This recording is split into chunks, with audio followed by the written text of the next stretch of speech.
देशों के पार है। दुनिया के साधन संपन्न देशों की तुलना में भारत अपने ज्यादा से ज्यादा नागरिकों का जीवन बचाने में सफल हो रहा है। आज हमारे देश में कोरोना मरीजों के लिए 90 लाख से ज्यादा बेड्स की सुविधा उपलब्ध है। 12,000 क्वारंटाइन सेंटर्स है। कोरोना टेस्टिंग की करीब 2,000 लैब्स काम कर रही है। देश में टेस्ट की संख्या जल्द ही 10 करोड़ के आंकड़े को पार कर जाएगी। कोविड महामारी के खिलाफ लड़ाई में टेस्ट की बढ़ती संख्या हमारी एक बड़ी ताकत रही है। सेवा परमो धर्म के मंत्र पर चलते हुए हमारे डॉक्टर, हमारे नर्सिस, हमारे हेल्थ वर्कर्स, हमारे सुरक्षाकर्मी और भी सेवा के भाव से काम करने वाले लोग इतनी बड़ी आबादी की निस्वार्थ सेवा कर रहे हैं। इन सभी प्रयासों के बीच ये समय लापरवाह होने का नहीं है। ये समय ये मान लेने का नहीं है कि कोरोना चला गया या फिर अब कोरोना से कोई खतरा नहीं है। हाल के दिनों में हम सब ने बहुत सी तस्वीरें, वीडियो देखे हैं जिनमें साफ दिखता है कि कई लोगों ने अब सावधानी बरतना या तो बंद कर दिया है या बहुत ढिलाई ले आए हैं। ये बिल्कुल ठीक नहीं है। अगर आप लापरवाही बरत रहे हैं, बिना मास्क के बाहर निकल रहे हैं, तो आप अपने आप को, अपने परिवार को, अपने परिवार के बच्चों को, बुजुर्गों को उतने ही बड़े संकट में डाल रहे हैं। आप ध्यान रखिए, आज अमेरिका हो या फिर यूरोप के दूसरे देश, इन देशों में कोरोना के मामले कम हो रहे थे, लेकिन अचानक से फिर से बढ़ने लगे हैं और चिंताजनक वृद्धि हो रही है। साथियों, संत कबीरदास जी ने कहा है, पक्की खेती देख के गर्व किया किसान, अजहू जोला बहुत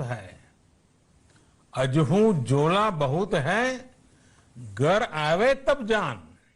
अर्थात कई बार हम पकी हुई फसल देखकर ही अति आत्मविश्वास से भर जाते हैं कि अब तो काम हो गया, लेकिन जब तक फसल घर न आ जाए तब तक काम पूरा नहीं मानना चाहिए।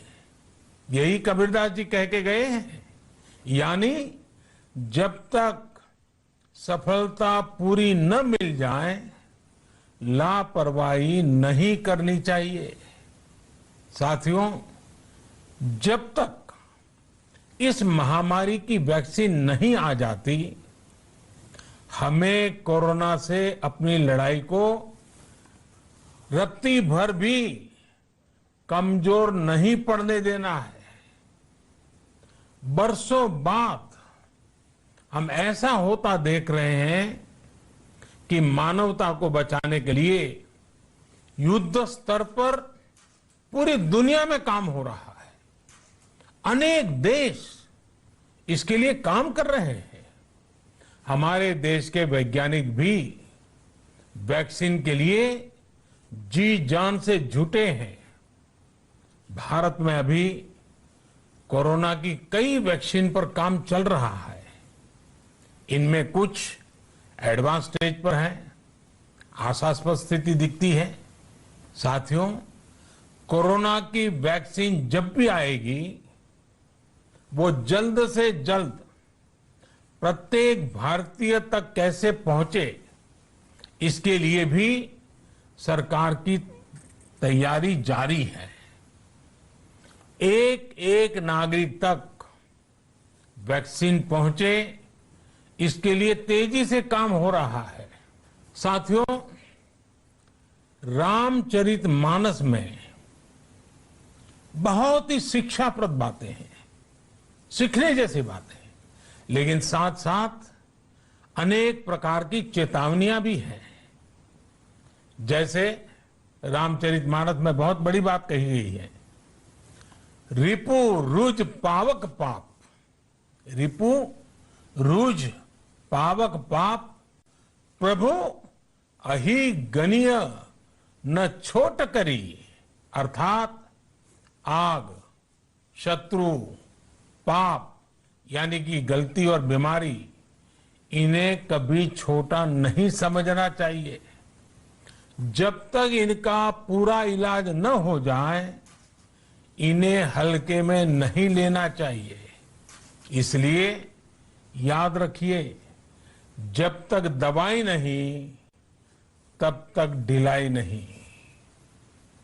त्योहारों का समय हमारे जीवन में खुशियों का समय है, उल्लास का समय है। एक कठिन समय से निकलकर हम आगे बढ़ रहे हैं। थोड़ी सी लापरवाही हमारी गति को रोक सकती है, हमारी खुशियों को धूमिल कर सकती है।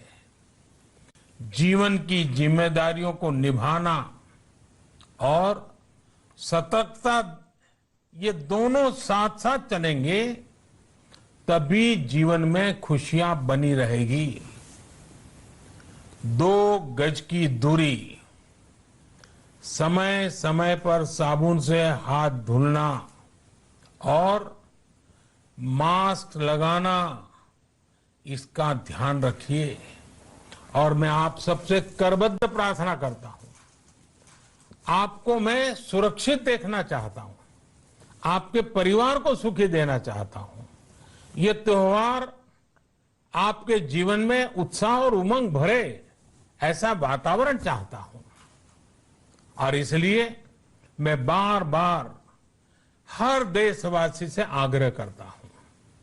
मैं आज अपने मीडिया के साथियों से भी, सोशल मीडिया में जो सक्रिय हैं उन लोगों से भी बड़े आग्रह से कहना चाहता हूं कि आप जागरूकता लाने के लिए, इन नियमों का पालन करने के लिए जितना जन जागरण अभियान करेंगे, ये आपकी तरफ से देश की बहुत बड़ी सेवा होगी।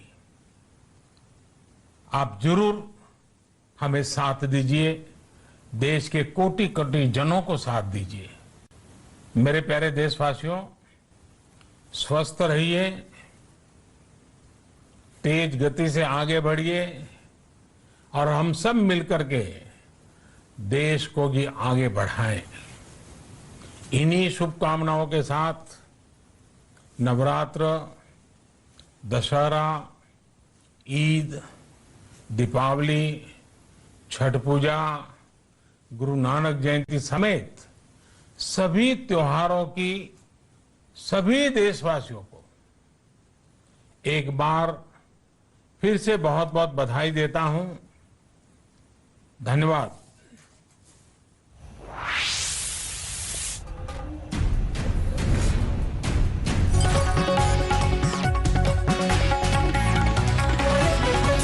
दवाई नहीं तब तक ढिलाई नहीं। प्रधानमंत्री नरेंद्र मोदी ने त्योहार के सीजन में बड़ा संदेश देश की जनता को दिया कि त्योहार के उत्साह में कोरोना को हल्के में नहीं लेना है। सभी त्योहारों की शुभकामनाएं लोगों को दी, लेकिन यह भी कहा कि करबद्ध प्रार्थना करता हूं, बड़े आग्रह से कहना चाहता हूं, आपके परिवार को मैं सुरक्षित देखना चाहता हूं। त्योहार आपके जीवन में उत्साह और उमंग भरे, इसलिए सुरक्षित रहना जरूरी है आपके लिए, आपके परिवार के लिए। मास्क लगाइए, 2 गज दूरी का ख्याल रखिए और साथ ही साथ बार बार हाथ धोइए। ये 3 बातें प्रधानमंत्री नरेंद्र मोदी ने दोहराई अपने संबोधन में। और साथ ही ये भी कहा कि लॉकडाउन हट गया है मगर वायरस नहीं गया। प्रधानमंत्री ने मीडिया रिपोर्ट्स का हवाला दिया ये कहते हुए कि मैंने कई रिपोर्ट्स में देखा है लोगों ने अब कोरोना को सीरियसली लेना बंद कर दिया। आपको बता दें, आज तक ने लगातार आपको बिहार चुनाव के दौरान किस तरीके से कोरोना गाइडलाइंस का उल्लंघन हो रहा है, दिल्ली में पब्स में बार्स में किस तरीके से कोरोना गाइडलाइंस का उल्लंघन हो रहा है, उसका सनसनीखेज खुलासा किया था, उसकी तस्वीरें दिखाई थी। और उसके फौरन बाद आज प्रधानमंत्री नरेंद्र मोदी का यह संबोधन, जिसमें उन्होंने कहा कि त्योहार मनाइए, उत्साह बरकरार रखिए, लेकिन साथ ही साथ सुरक्षित रहिए, इस बात का भी ख्याल रखिए। एक बार फिर से सुनवाते हैं प्रधानमंत्री नरेंद्र मोदी की बड़ी बातें। हम में से अधिकांश लोग अपनी जिम्मेदारियों को निभाने के लिए, फिर से जीवन को गति देने के लिए रोज घरों से बाहर निकल रहे हैं। त्योहारों के इस मौसम में बाजारों में भी रौनक धीरे धीरे लौट रही है, लेकिन हमें ये भूलना नहीं है कि लॉकडाउन भले चला गया हो, वायरस नहीं गया है। बीते 7-8 महीनों में प्रत्येक भारतीय के प्रयास से भारत आज जिस संभली हुई स्थिति में है, हमें उसे बिगड़ने नहीं देना है और अधिक सुधार करना है। आज देश में रिकवरी रेट अच्छी है, फैटेलिटी रेट कम है। भारत में जहां प्रति 10 लाख जनसंख्या पर करीब 5,500 लोगों को कोरोना हुआ है, वहीं अमेरिका और ब्राजील जैसे देशों में ये आंकड़ा 25,000 के करीब है। भारत में प्रति 10 लाख लोगों में मृत्यु दर 83 है, जबकि अमेरिका, ब्राजील, स्पेन